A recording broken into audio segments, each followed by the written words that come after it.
Hey, what do you say, everybody? I'm ViscountKdub, and I'm back with another chapter of the Pokemon Trainer Gauntlet. In this presentation, we shall examine how well Super Nerd Clifford's team from the Poke Cup Ultra Ball performs through the Cups. Set systems to stun as we hear more about this obscure trainer class. Now launching Series 23.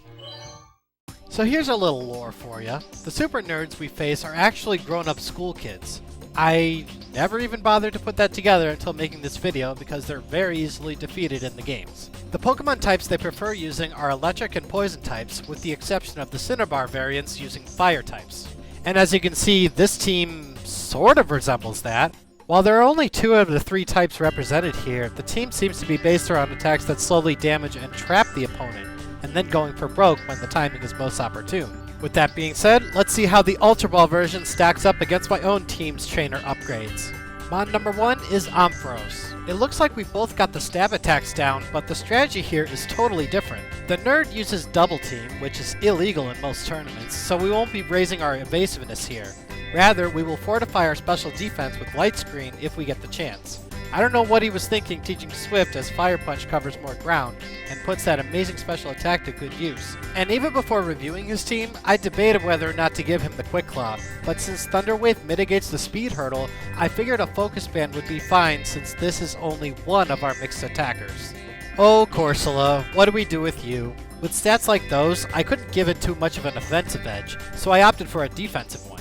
Stab Surf is its only attack, and that's really all it needs to take care of everything that isn't packing a grass attack. Good on the nerd for keeping Mirror Coat and Recover, 2 moves that allow it to retaliate and stay in the game longer. And Toxic is there because, again, its non-stab attacks like Psychic and Earthquake have awful output on Corsola, plus it's a decent status to spread around. Let's just hope the Quick Claw kicks in to actually deal some damage. This one really needs it. Next up is Porygon 2, and let me tell you, this thing's amazing. Now, I'm not calling it top tier or anything like Snorlax, its defenses are too average, but with such an array of moves to learn, it's well worth your coins at Game Corner. First of all, it's got Double Edge for some powerful stab damage. Then there's the ever-useful Thunder Wave, which has 100% accuracy as opposed to Zap Cannon's 50, and Ice Beam is there because it's an overall amazing type coverage move. The nerd chose Psychic here, which is a decent choice too, it just doesn't hit as hard, and doesn't come with the chance of freezing. Honestly, any attack works here because it has great offensive stats in general. Lastly, I threw Conversion 2 out the window because keeping yourself alive with Recover is just overall better than letting your opponent batter you first, and then risk changing your type. Most trainers have an answer to that strategy, so with a Miracle Berry on hand, this guy's going on the front lines. And we go from amazing to garbage. Wobbuffet is a terrible Pokemon. Like Ditto, it only learns these moves as it levels up, and it's only marginally more useful. For that reason and more to follow, I didn't even bother training one and used a rental instead. So what's the problem? Namely, it can't attack. It can only counter physical attacks with Counter and special attacks with Mirror Coat for double damage. Setting up Safeguard is good, I guess. It at least protects your whole team from status effects. And Destiny Bond is hilarious because if your opponent sees this thing, they will take advantage of the opportunity and set up their team instead. And here's the thing, the computers know this. They won't always take a chance on the Wobbuffet Lotto, and even when they do, you'll be outsped before you can even set up Destiny Bond. So what if its HP is high? Its other stats are awful, and all you can do is pray that you call the move type right. It's not a fun time, and I barely use him. Sorry, not sorry, Wobbuffet. You've been figured out. Tentacruel, on the other hand, is superb. She is going to captain our team and serve as our primary go-to for most any battle. Strategy-wise, I could see what the nerd was going for with Toxic, Wrap, and Protect, but this isn't Gen 1. Pokemon can rest and easily escape these situations. Back to my own, setting up Substitute blocks any status move because she's bound to go first. Swords Dance skyrockets her attack so that she can one-hit KO almost any threat. Stab Surf takes the rest, and the much-deserved leftovers recover any initial damage and substitute HPs. Look out, everybody, this killer jellyfish has a bounty list. Our last member, Skarmory, is almost exceedingly strong when it comes to its defense. So much so that using Curse and Resting is a very viable strategy here. Speed isn't important in Gen 2. Power is. And with a fully powered Drill Peck at his disposal, most enemy Pokemon will not be around for long. Whirlwind is there to blow away any opponents that attempt to set up on us, like the annoying double-teaming teacher teams. And that's the strategy, nothing more to it. The Nerds version acts more like a Saboteur with Sandstorm and Swagger, which isn't terrible, albeit very annoying to face. It's just not how Skarmory should be used. And with our team finally gathered, we're raring to go. On with the Gauntlet. Alright, so we move on to the first battle of the Poke Cup Pokeball. Bugcatcher Nelson, our guinea pig trainer for our new team. And I bet you can guess who I've picked. Yep, it's Ixion, my Skarmory. No problem against the bugs with Drill Peck. It just totally simplifies the whole thing. 1-hit KO for the Venonat.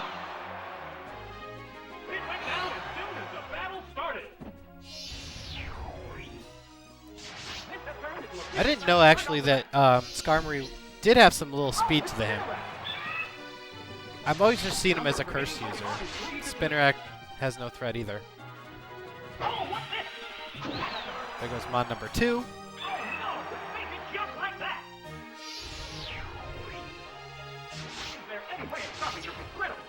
And lastly, so we can end this, it's Weedle, who I don't even think can even hurt us. Poison Sting doesn't even hit. And funny enough, before this game froze, I did attempt it against this trainer, against this Weedle, and its focus band kept kicking in. It kicked in like 4 times in a row. And I'm sorry I don't have that footage, but it was something to watch. I was laughing so hard because I'm like, this is the most resilient Weedle I've ever faced. And all it was doing was using String Shot because it couldn't use Poison Sting. Anyway, here we go against Swimmer Bruce. You can already guess who I've used here. I'm going to use Farrawatt. So powerful with its special attack. Speed is kind of lacking, but not against these first evolvers.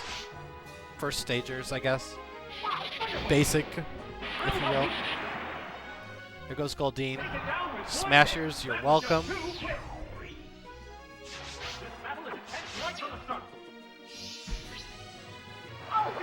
And we have Seal. Next is Seal. Thank you. Next.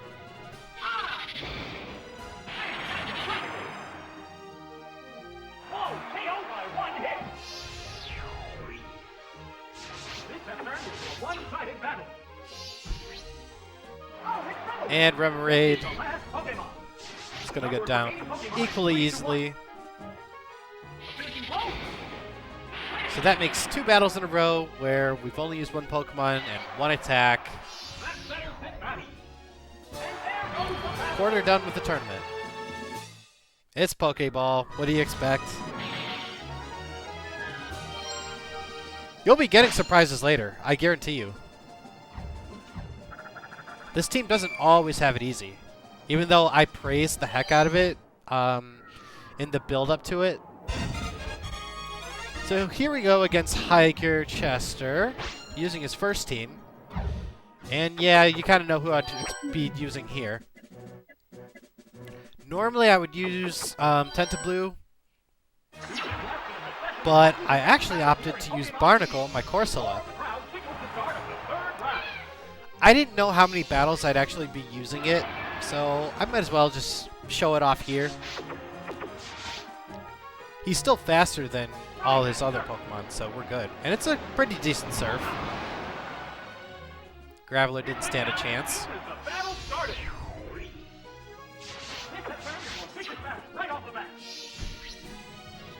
But someone who could would be Machop. This thing has Cross Chop. So if this surf doesn't knock it out, it has 1 attack to use. It lives, and it uses Focus Energy. Unwise. You're not going to live. A critical hit, stab-powered Cross Chop probably would have taken Corsola down.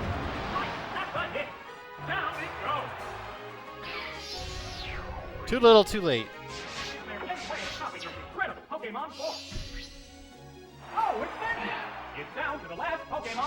So now we have Vampy. who doesn't stand a chance either. We're done here. 3 very easy battles down.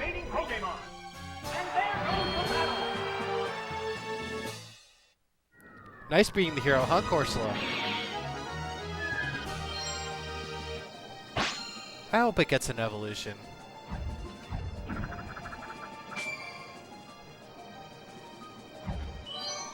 Alright. Now things start to get complicated, because now we face the Super Nerd team, the first version. What we used last time. And honestly, it's objectively maybe a little better. It's hard to tell.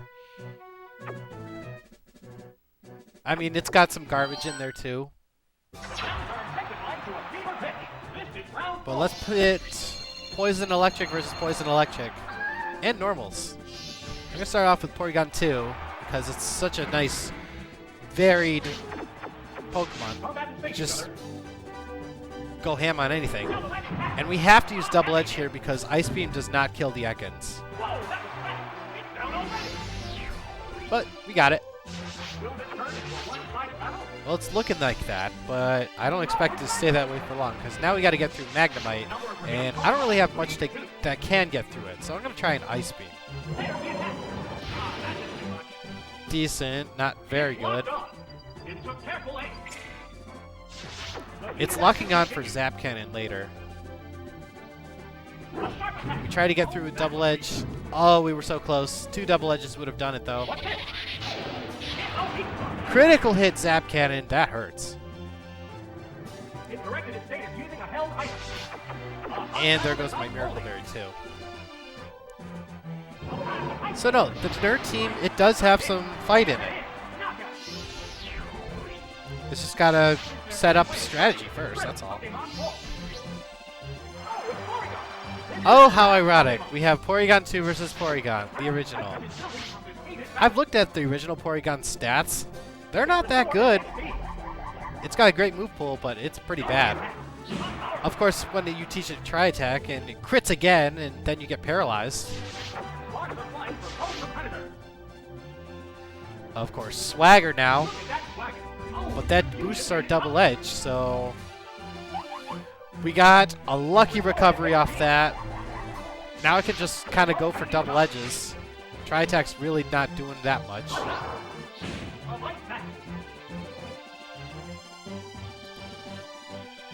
And there's where the problem starts. Now we're confused. So we got 1 turn. Okay, so that really hurts. Either we're confused or we're not. We're not, and Double Edge knocks it out. Advantage by 5 levels, too. That was pretty good. Good good job beating your unevolved self. Who would have thought that would be a challenge?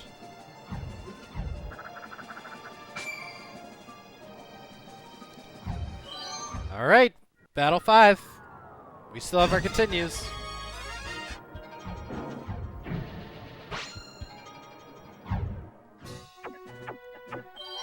Here we go against Alyssa, the beauty, and her Attract Trap.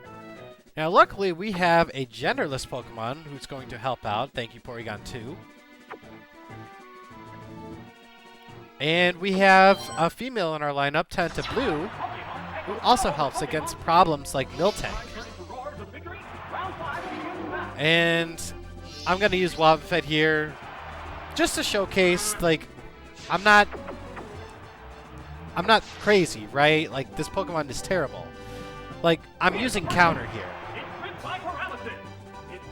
And I'm paralyzed, of course. Because I'm supposed to get hit by it first. And of course, he switches out, but I anticipate that. Again, the game froze. It didn't impact the record or anything. So, we're all safeguarded up. This Chansey is basically a special user, but we're not going to get anywhere fast due to Chansey's insane HP. So we're going to swap it over to Ixion,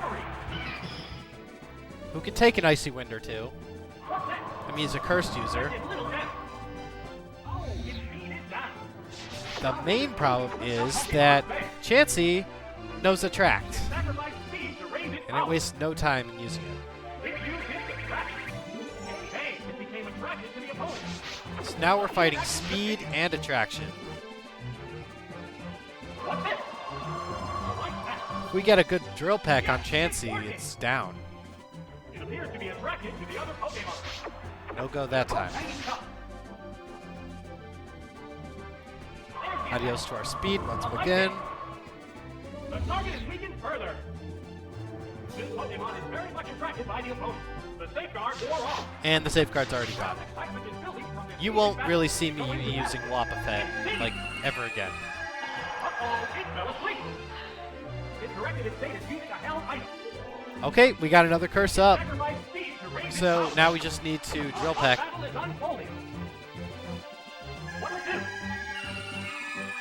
If we can ever stop being put to sleep. Sing has like 55% accuracy here.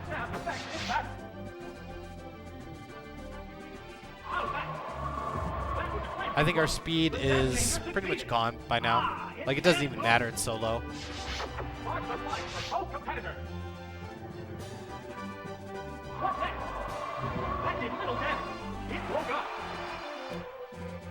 Okay, let's go. Traction, come on. Let's get over it.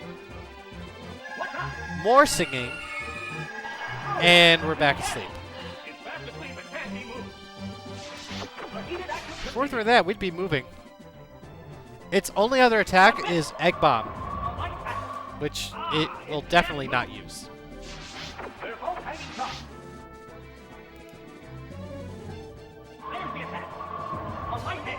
Again, our Speed is completely gone. We're still sleeping. Oh! A swap out? Okay, that was random. Okay. Fine. Okay, you swapped for Quillfish? Okay. Drill Peck. Cursed up. A lot of damage. Okay, that wasn't enough. Well, we could survive. Oh, no. Hydro Pump. Stab. Critical. Too strong. Nope. Maybe I should have opted for leftovers.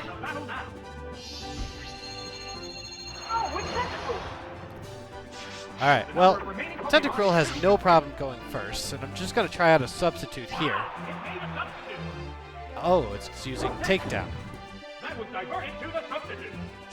And apparently, Takedown is enough to destroy the substitute with one attack, so there's no point. So I'm going to raise my attack first.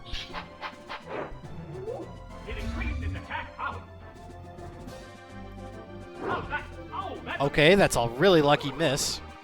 85 accuracy for that takedown. 2 Sword Stances. But I have to have enough to take down that Miltank. Takedown.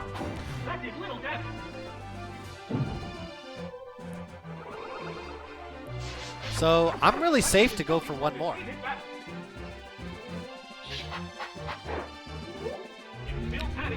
Fifth battle, everybody. Let's end it. Another takedown. 30 damage. Steadily recovering. Alright. Let's end this. So much power behind that.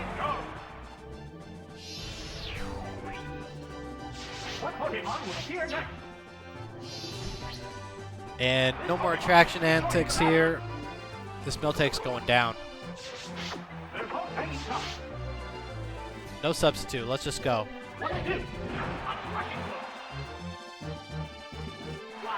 Miltandy. Down for the counts.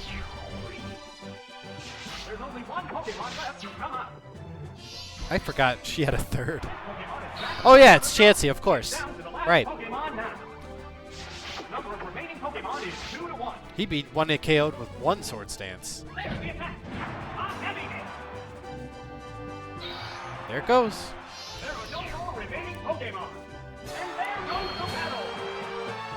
Pretty tough for the Pokeball round. Now, I realized I would have had an easier time if I would have led with Tentacruel and totally ditched Wobbuffet, but hey, it's my obligation to use every member that's on my team.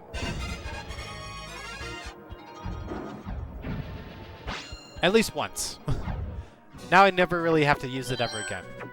Battle 6 against the Burglar, Genzen. This one's far more simple. All of his Pokemon will use Thief, so if I set up a substitute, they will be trying to swipe at nothing. Even against the Quilava. Although the Quilava's smarter than that, so it will be using Quick Attack until it dies.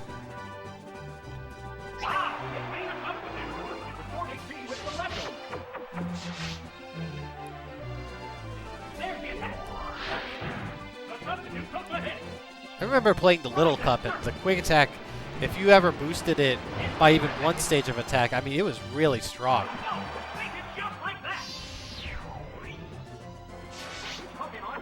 Like, exponentially strong. You could totally sweep using Quick Attack. Will this Pokemon avenge the honor of its fallen comrade? Alright.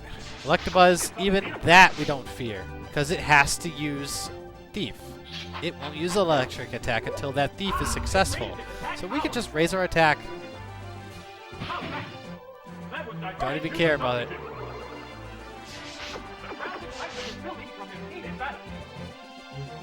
See how much it does. That's one Swords Dance. Amazing damage.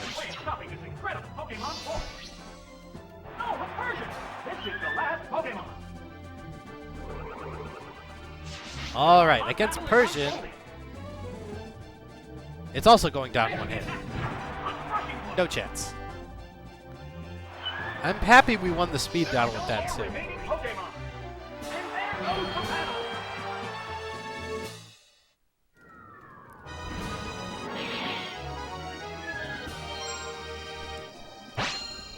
Not quite as bad as the last one.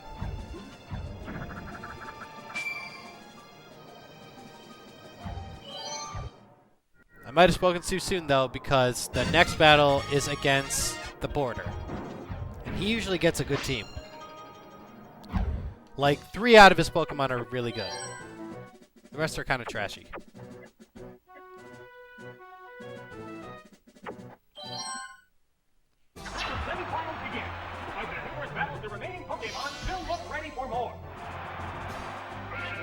We'll lead with Farewat, because he's got some Flyers, some Water types, and of course a Tauros. This Tauros does not know Earthquake. Actually knows a plethora of special attacks. Ooh, critical hit. That really hurts with that strength. But we retaliate. The white-hot battle continues. I can't leave him in. They're ready to go. He's too valuable.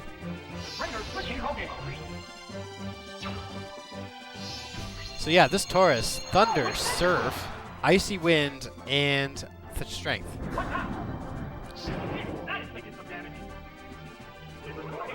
Strength's doing pretty good damage. But it won't get it to attack again.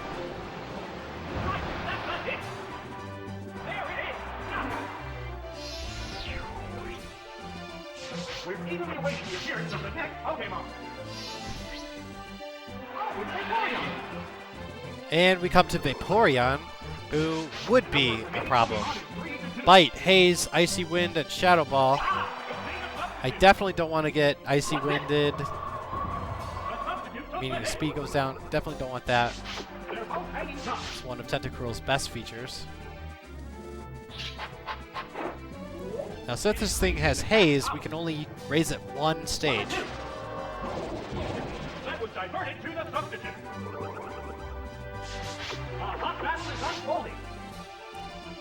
Although, if I do it twice, like I do here, I'm risking it. Concentrating on improving its stats. There's the attack. The substitute took the hit. A substitute was used up. Alright, so since I think it probably is going to go for Haze, which it does, now everything's back to normal. Bad news, and I'm at half health. So I decide, let's see how much Sludge Bomb does. Doesn't poison, does about 80 damage. Fairly good. That was diverted to the substitute. So yeah, we'll raise it one stage. Well, two, actually. Ah, it raised its attack power. What's this? The substitute took the hit. That substitute's totally gone. The crowd's excitement is building from this heated battle. Using it is free. Ah, it made You just the encounter Icy Wind. Oh, he's not going for Icy Wind. That was He's diverted done to with the that, huh? substitute. Okay. The white hot battle continues. I got what I wanted. There's the attack. Yes, it's a hit. Oh, it's collapsed. Alright, the two biggest problems are dealt with. Just one Pokemon remains. And he chose the third strong Pokemon on his team. No Teddy Ursas. Alright, Swords Dance number 2. We're just gonna break through the barrier here. What's that? Surf might get through the substitute. The substitute took the hit. Yep, it does. Substitute was used up. They're both Which just means we'll just set one up. We're speedier. Ah, it made a substitute. How's that? Not going for Icy Wind. Can't go for Toxic. Won't go for Wrap. Surf is it. Like from both competitors. So let's just go for it. Wow, it's strong, too strong. What's Love those kinds of announcements. They're so rare. that? Substitute took the hit. The heated action continues. This should finish you. What'll it do? That's it. Dark Tentacool wins. And there goes the battle. I do like this version better. It just looks so much cooler with that dark blue rather than the light. Looks menacing. Okay, on to the final battle. Psychic Mason is packing 2 good Pokemon and the rest are junk. We have Raichu and we have Clefable. He loves to lead with Raichu. I'll just say that now. So our counter to that is going to be on our own electric type. This is it. Final battle. The trainer will claim the champion's throne. Farrawatt for the win. Oh yeah, totally. Yeah, we take down Slowpoke. Wow, wonderful. Taken down with one hit. That was just too quick. What else you got, Mason? Right from the start. Oh, it Yep, hit you. knew it was coming. Okay. In the past, this Raichu has been dead accurate with its dynamic punches. And it's no different here. That's one dynamic punch landed, and I'm confused.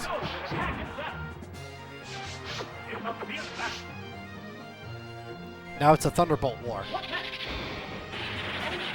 Which I was gonna start, but I'm trying to use Thunder Wave. The white hot battle continues. Thunderbolt number 2. Ouch. Okay, we finally got in. Thunder Wave gets through. So now I'm actually going to set up Light Screen, because you never know. And now I'm paralyzed. It did like 11 damage. Now I'm paralyzed. Awful. All I can hope for is to use Fire Punch. 2 dynamic punches, paralyzed and confused. No way.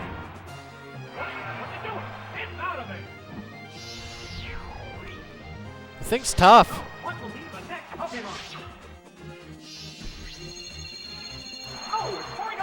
So we're just going to charge through with Porygon. Double edge away. We have a Miracle Berry. No confusion. Dynamic Punch 3. Hits and confused. That's a hard pill to swallow. Is using a held item. It's a fierce battle. So we're going into this last Pokemon So that's the fight beat. with about 1.5, and it has the focus band. Grip, I Oh, thank God. That is lucky. battle is unfolding. Ooh, the suspense. Watch out.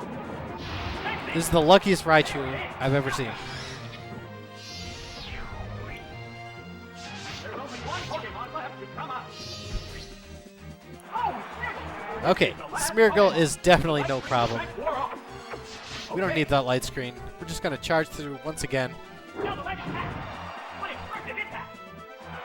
Steamrolls Smeargle. We're done with the Pokeball round. The champion has been decided. Good on you, Super Nerd Team.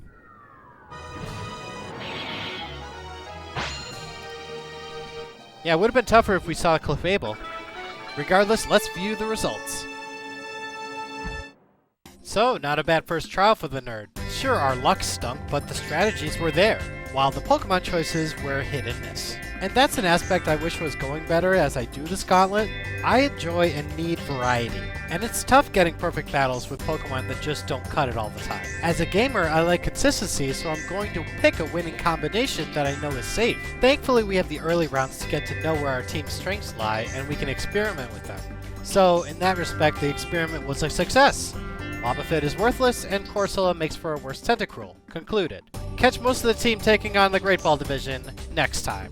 I'm ViscountKdub. Subscribe for more. Catch the live streams of the Gauntlet on Twitch.